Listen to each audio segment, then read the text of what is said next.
Hey everyone, this is PM Sport Talk, the father and son duo podcast.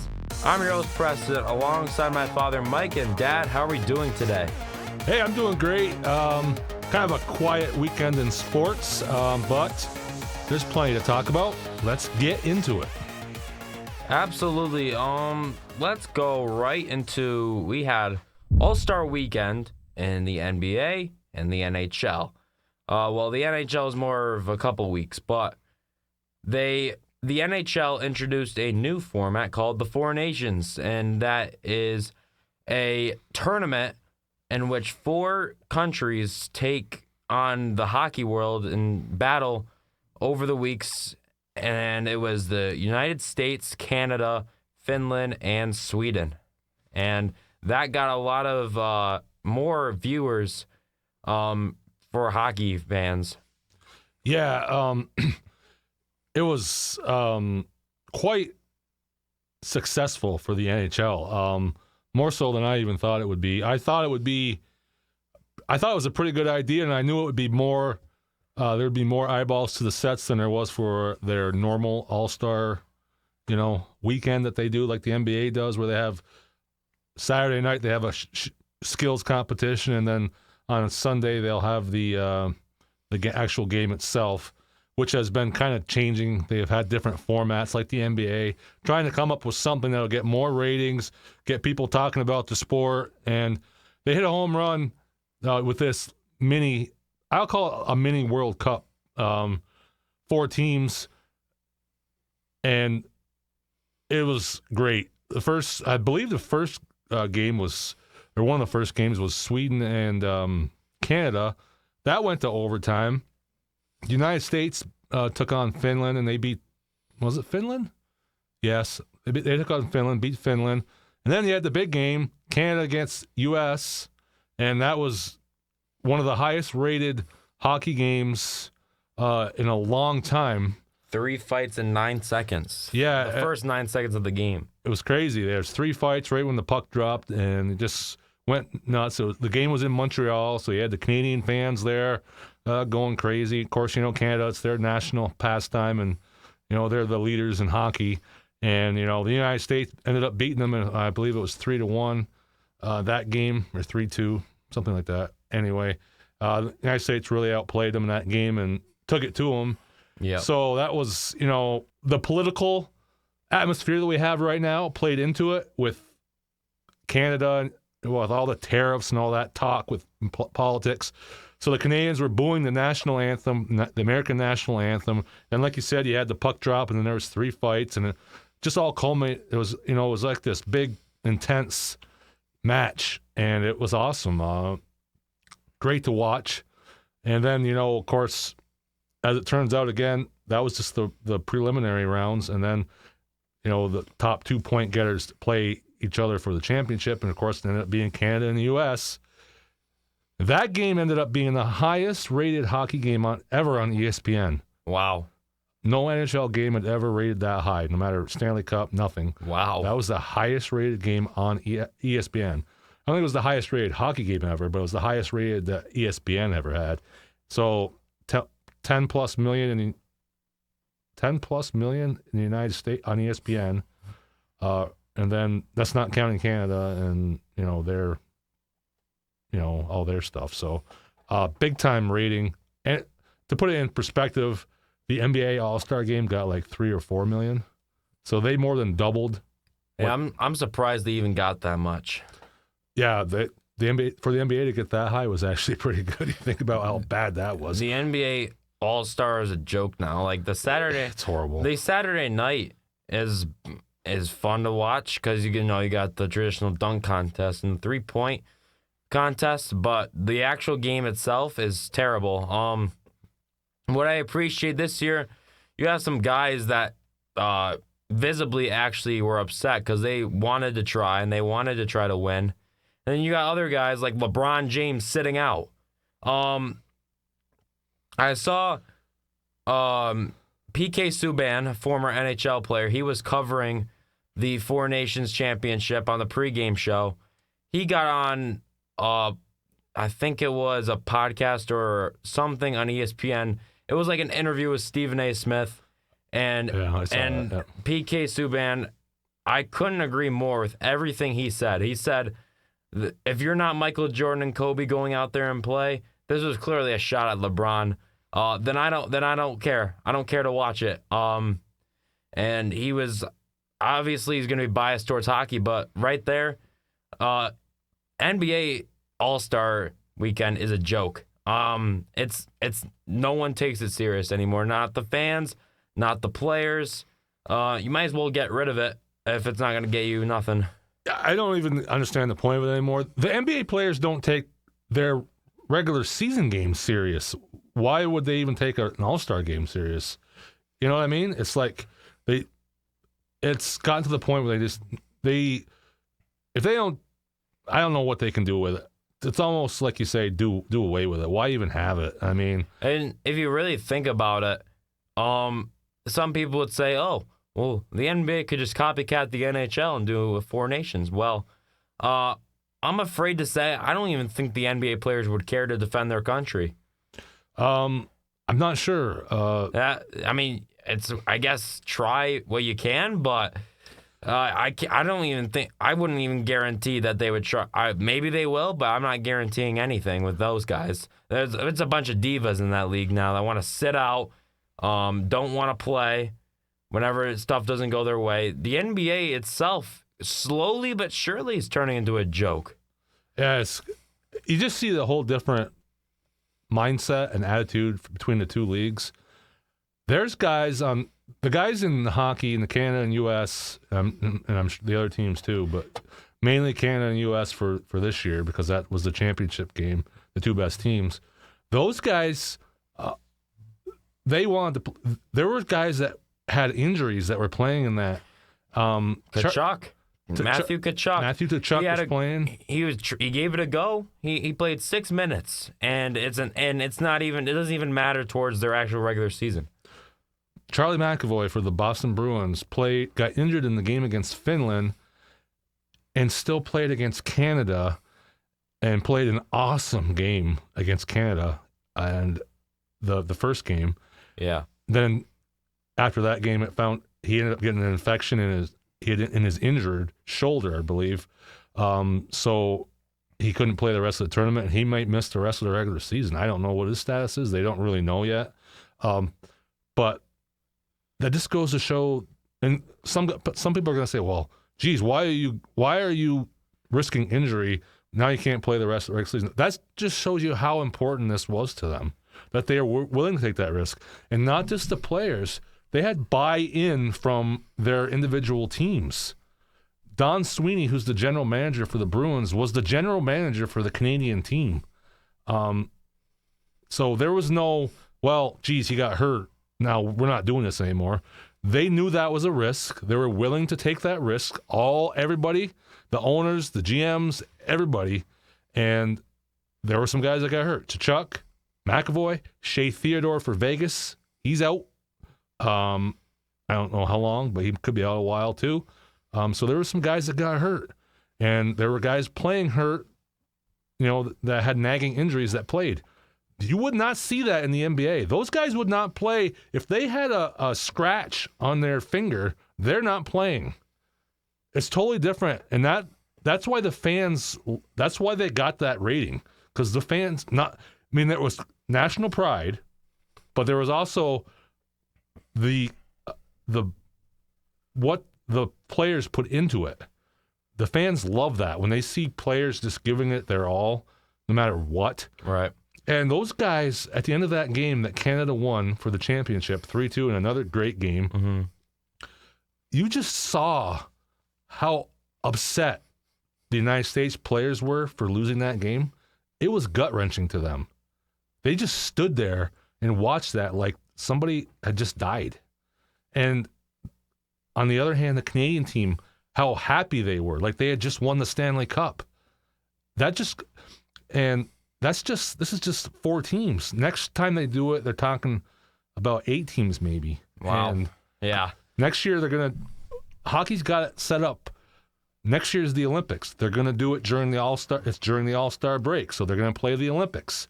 So you're going to have how many ever teams that is, 10, 12, I don't know how many is in the Olympics, a lot. Mm-hmm. So you're going to have that. Yep. And then the following year, I believe, I'm not positive it's the following year or the year after that, is the World Cup that they're going to do during the All-Star break. And that's when they're going to have the 8 to 10 teams instead of 4 like they had this year. Mm-hmm. So it's just going to build and build and build. And fans are going to love that because it's going to be country.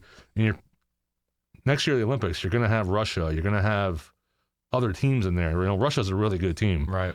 The only reason they're not in it right now is because of all the war stuff and all that, Ukraine. So, they're. Yeah, I was thinking that earlier, Russia. I was surprised they weren't in it, but yeah, they'll definitely be there next year. That'll make it more interesting. They got a great hockey program. Yeah, it's just national pride, and you'll get Ovechkin on that team. Yeah, Ovechkin. Look at all the good players: Ovechkin, Nikita Kucherov, Vasilevsky from Tampa. Mm-hmm. There's a bunch of other guys. Yeah, that'll be awesome Malkin to see. From Pittsburgh. Yeah. One other thing I was going to say before you go. Oh, yeah, go ahead. The only thing about trying to do it in the NBA, obviously, you don't know if the players are going to buy in. But I don't know country-wise.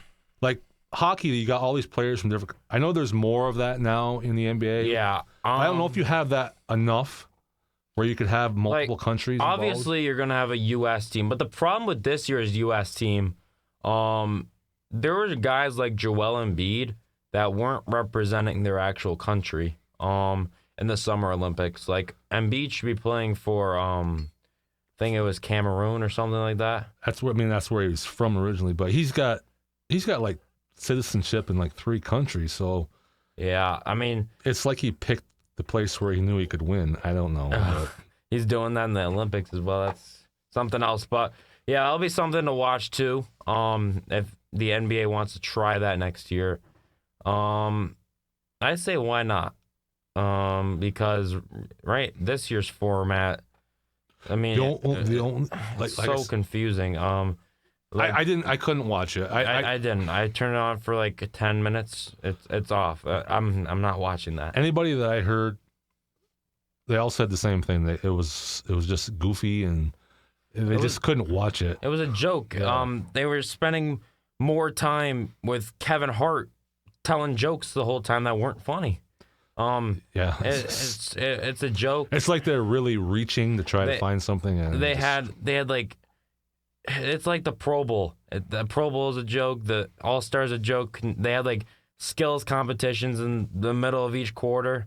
Like it's something else. I can't watch it. It's goofball stuff.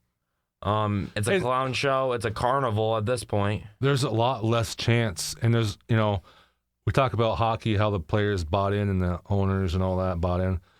And obviously hockey, there's going to be injuries. Right. The NBA, there's such a slight chance for injury. I mean, big injuries, like season-ending injuries like you're going to get in the NHL. The NBA is sad. They have a terrible mentality.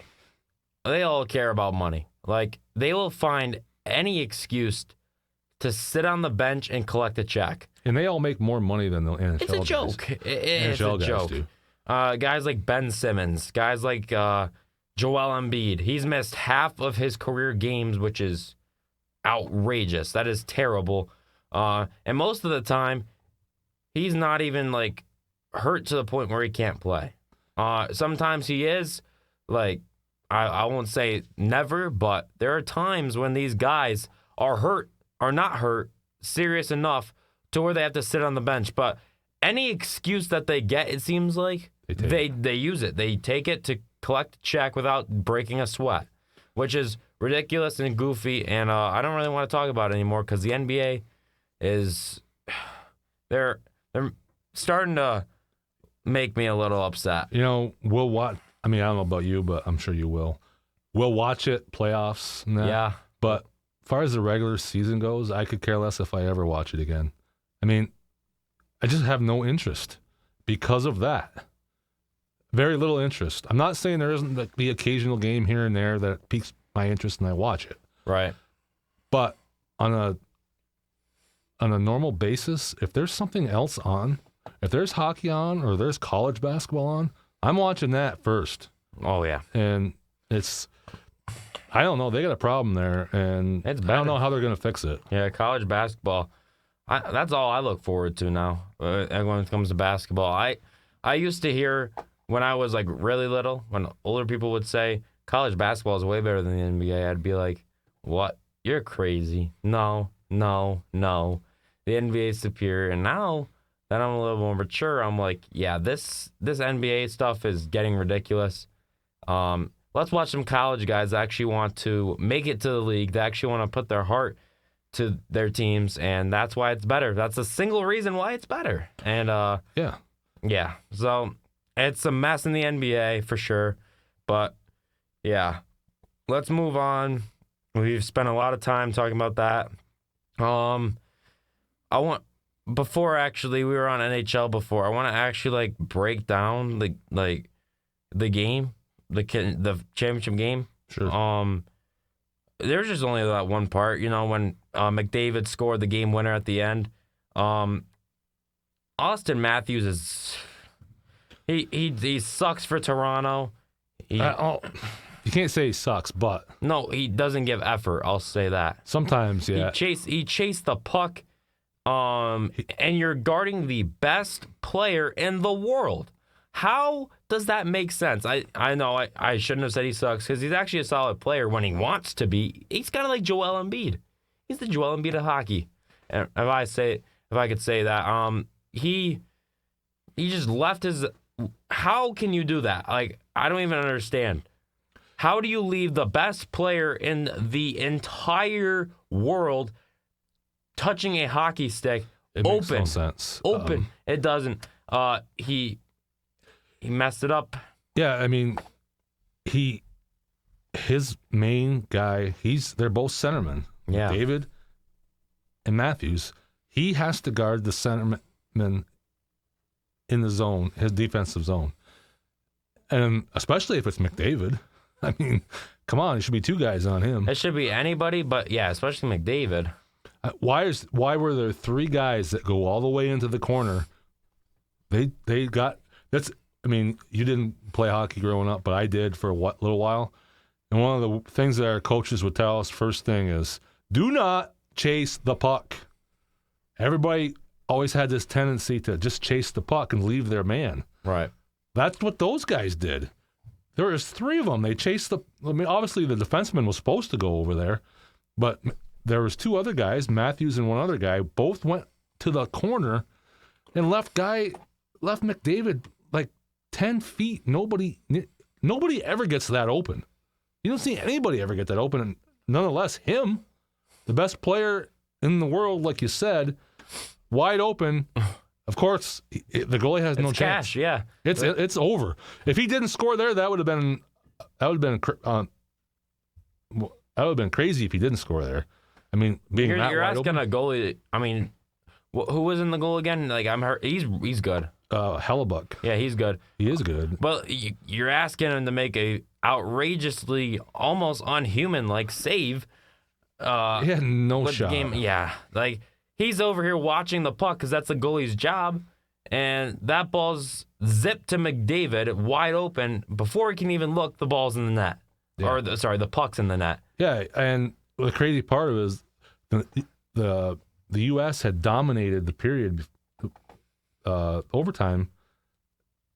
Dominated the overtime up until that point. Yeah, Binnington, the goalie for Canada, stood on his head and was stopping everything, and then they come down and bang, it's over. It's really that was probably why it was even more disappointing to those players to lose. But they played great the whole tournament, and they had a breakdown at the wrong time. But hats off to Canada. I mean, they weren't the better team in this round robin or this series, whatever you want to call it, tournament, but because they were missing some guys, but when they're whole, they are the best team. Mm-hmm. So this was the U.S.'s chance to. It's a lot closer now. It used to be Canada, U.S. Now it's Canada, U.S. It's close. A lot closest it's ever been. I've been alive for 50 years. It's the closest it's ever been in my lifetime on how close the two countries are in hockey now. Because it was when I was growing up, Canada was way better than the U.S. and it's really close now. So that's why I was really disappointed. That was their chance to win, but hey, it was a great game. Yeah. NHL, they are definitely going to keep going with this, I would think. This was a great boost in the viewership for sure. Now we can talk about some college hoops, probably the other biggest sport right now. Yeah, this time of year is probably it's one of my least favorite times of year, right after the Super Bowl. Between now and March Madness, we have like a 2-3 week lull. Yeah. Then another week. We got another week of regular season college. Then we get to the tournaments, and it ramps up from there. Mm-hmm. So we have college basketball. If we can pull up the standings, that would be great. We can go over a little bit of bracketology, if you will. So the number one team right now is still Auburn, right? Yeah. Then you got, is Duke 2? I believe it's Auburn, Duke, then Florida. Yeah. And then fourth right now, I think Houston jumped up to fourth. It was all SEC there. Now it's Houston snuck in there. They've had some big wins. I watched them play a little bit on Saturday. It's a little different Houston team. Remember Houston was always like big time defensive team, but they couldn't score. Right, yeah. Now they can score a little bit. So they still have a good defense. And they still play good defense. They might be they're not a dark horse. I mean, they're top 4. But yeah. This might be a year where they actually, get to a Final Four. Yeah, that would be nice. They had good years. They were all led by Jamal Shedd. I think if we go to the rankings, we'll get the on the top. Yeah, there we go. Here we go. So our top 5, Auburn, Duke, Florida, Houston, Tennessee, and then below them, Alabama, St. John's at 7, Michigan State, Iowa State, and Texas Tech. There's your 10. Yeah. Look at all the SEC teams in there. Let's count. 1, 2, 3, 4. 4 SEC, right? Yeah. 4 SEC in the top 10. Top 6. And actually. the top 6, yeah. 4 of the top 6 teams are SEC. And then if you go down, probably there's Texas A&M, Missouri, Kentucky. Clemson's nice this year.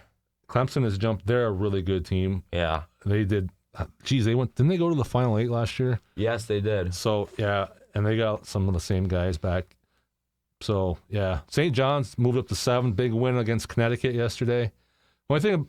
17-0 at home. Look at that. Yeah. The Garden was rocking yesterday. It's good to see St. John's. When St. John's is good, college basketball is good because, it's the Garden. It's the Mecca. It's the Mecca. And New York City, that's where hoops is. That's the capital of basketball. It's UConn and St. John's had their number this year. Yeah, UConn, they're not the same team. Obviously, they were last year. I feel like they don't have that dominant big. If you notice, the last 2 championship years, they had Sonogo in their first championship, and then the following year they had Klingon. Yeah, they don't have that. It's killing them because, they're trying to rely on their outside guys, and they're just not good. Solo ball. That's who their offense is run through. Yeah, look at the guys they lost last year. Stephon Castle, who's might be the rookie of the year this year. Well, yeah, he's looking really good. Stephon, and then you got Tristan Newton. Klingon. You still have probably missing somebody else. You still have some seniors, but yeah, they're just not the same. Yeah, it's too bad. It's not too bad. They just won. It's probably good that they're not as good. People are gonna get sick of them. Oh my goodness, yeah. Like last year, I was just waiting for somebody to put up a fight, and it never happened. Purdue was the closest, but that was a boring championship. it was Purdue and Connecticut the last couple years that were the top teams, and it's good to see some different teams. I mean, if you look at those rankings, I could see any of those top 12 teams winning. Well, that isn't that crazy? Like, if you look at this, if the season ended today, St. John's would be a 2 seed in the tournament, the March Madness tournament. Yeah, I've got people saying they might only be a 3 seed because of their strength of schedule isn't that good, because the Big East isn't as good. Big East isn't that. Yeah, they're not that good. It's really down this year. I mean, there's only 2 teams ranked right now, Marquette and St. John's. So it's gone down. So, but I feel different about it. I feel like if they win the regular season and win the Big East tournament, how can they not be a 2 seed? Yeah. They're not good enough to be a 1 seed. They haven't beat anybody good enough to be a 1 seed. Right. But don't they have to be a 2 seed if they do that? Yeah. Yeah. When's the last time a Big East champ won both and wasn't either a 1 or a 2? I don't know if I'd ever seen that. So, but hey, it doesn't matter as long as they're not a 4 seed. Because if you're a 4 seed, you get to that Sweet 16 game, you're playing a number 1 seed. Yeah. If you're a 3 I seed, doubt they'll be a 4 seed. Yeah. I mean, as long as they don't, really stumble the last few games, they should be a 3 or a 2. But Michigan State, they're rolling. They're coming on. Big Ten's kind of down a little too. They're like the Big East. I mean, they got. Is that Michigan? Is that it? Michigan State, Wisconsin's. Yeah, but they're outside of the top 10. Yeah. So, and they have Michigan. I think that's about it in their top. So they're not doing great either. Yeah. It's an SEC league this year. SEC. I mean, that's something else this year. We'll see how that actually how that goes in once they get into the tournament. How, if they're dominant, or are they, once they start playing teams from out of their conference, maybe they're not as. We'll see. I mean, who knows? I mean, that's what's great about the tournament. Right. There's going to be upsets. I mean, obviously Auburn is a great example. They haven't done much in the tournament lately, even though they've had some good teams. Alabama was pretty good last year, but Alabama's Final Four.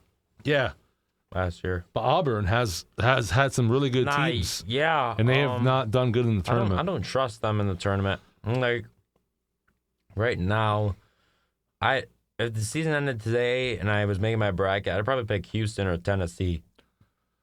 If it was me, I would my Final Four, just looking at this, obviously it's not going to go like this, but I would have Duke, Houston, Tennessee, probably, and then that fourth team, I don't know, but yeah, I think this tournament's gonna be one to remember. You don't really know who's gonna win.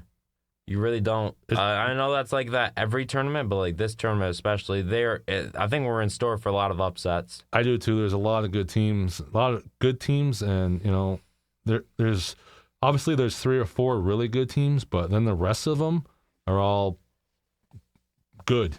So you have 4 or 5 really good, then you have a whole bunch of good teams, and those good teams on any day can beat those really good teams. So that's what's great. That's why I love it.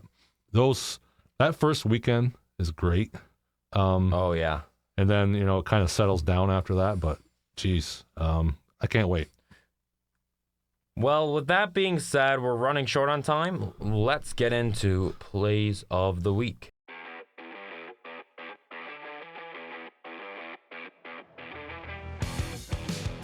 With our first play of the week, it obviously comes from the Four Nations face-off. McDavid for the win for Canada! And Canada wins the Four Nations with the best player in the world, Connor McDavid. What a play. Left him wide open. He put it top shelf over Hellebuck. He had no chance, but that's McDavid. McDavid, Magic, and Canada, first ever Four Nations champions. Well, Dad, here's our new Met for the second play of the week. Juan Soto up to bat in preseason. 2-0 count, pitch to Soto, and a strike. He's already doing the nod. Yep. Back at the mound. Even though he's a Met, I still like watching him hit. And Juan Soto, 2-1 count is sent to the seats in his first at-bat as a Met. Of course, right? Would it be any other way? I don't think the Mets want it any other way. Juan Soto, my goodness, you just can't make this stuff up in sports. Well, Dad, this is the man that they say is saving the dunk contest. Mac McClung over a car, reverse jam. That's a 50. That's one heck of a dunk. I have to give him credit. I know he's just a G League player, but Dad, I think we may be seeing the start of the revival. The last couple of years, it's been a dud in the dunk contest, and this man right here is starting to bring it back. What a dunk. I've never seen anything like that. That's unbelievable. Coming from Lakers and Hornets, LeBron James over Mark Williams, his, you can say, former teammate, with the dunk against the Hornets, and LeBron James turning back the clock with Bronny James in shock. Bronny James in the stands. Wow. He's supposed to be on the bench. That's a story for another day. What a dunk, though. You can't make this up. That man right there, number 5, Mark Williams, is supposed to be in a Laker jersey right now. That's a 40-year-old man dunking over a 20-something-year-old man. Coming from Oregon to Wisconsin, step back 3, got it! And Dad, before this, Oregon went on a 16-2 run to force overtime. Unbelievable. And then they won it in overtime. This was an absolutely unbelievable game. Wisconsin at the horn, no good. And that right there is Curry range to force overtime. That's unbelievable. I was watching this game. I turned it off because they were way ahead. I couldn't believe when I turned it back on and Oregon won. Unbelievable play. It's college basketball for you. Well, Dad, that is the end of today's podcast, but I was wondering, with your little slow week of sports, do you have a top performer and biggest disappointer? I have my top performer, Kadari Richmond for the St. John's Red Storm. He's kind of their do-it-everything man, and he played a great game against UConn yesterday, did everything for them. He's my top performer. Mm-hmm. My worst performer, I'm going to have to go with Team USA. Just, even though they played a great series, but they had the chance to win it, and they kind of blew it there in that overtime. So I guess I'll go with them. All right. My top performer, it's got to be McDavid. Scored a goal, and that won Canada the game, which was a big goal. So yeah, that'll be my top performer, Connor McDavid. And my biggest disappointment is going to be, I'm gonna say UConn. UConn basketball. In their first meeting with St. John's, which was only a couple weeks ago, St. John's came in their house and scored a massive dagger to beat them for the first time in a while. Yeah. I just felt like UConn lacked heart. I feel like Dan Hurley should have motivated them better. You're going into their house, give them a run for their money, and it just wasn't there. St. John's dominated from the get-go. So my biggest disappointment is UConn basketball. I agree with that. They didn't have the heart that you saw from them usually. That's a good choice. I have one more thing to add before we sign off here. We didn't really touch on any NFL. Kind of took a break from that. Of course, there's always NFL news. A little teaser for next week, maybe. All right. Mark I don't know how you pronounce it, Kaboli. He's a writer for the Pittsburgh Steelers.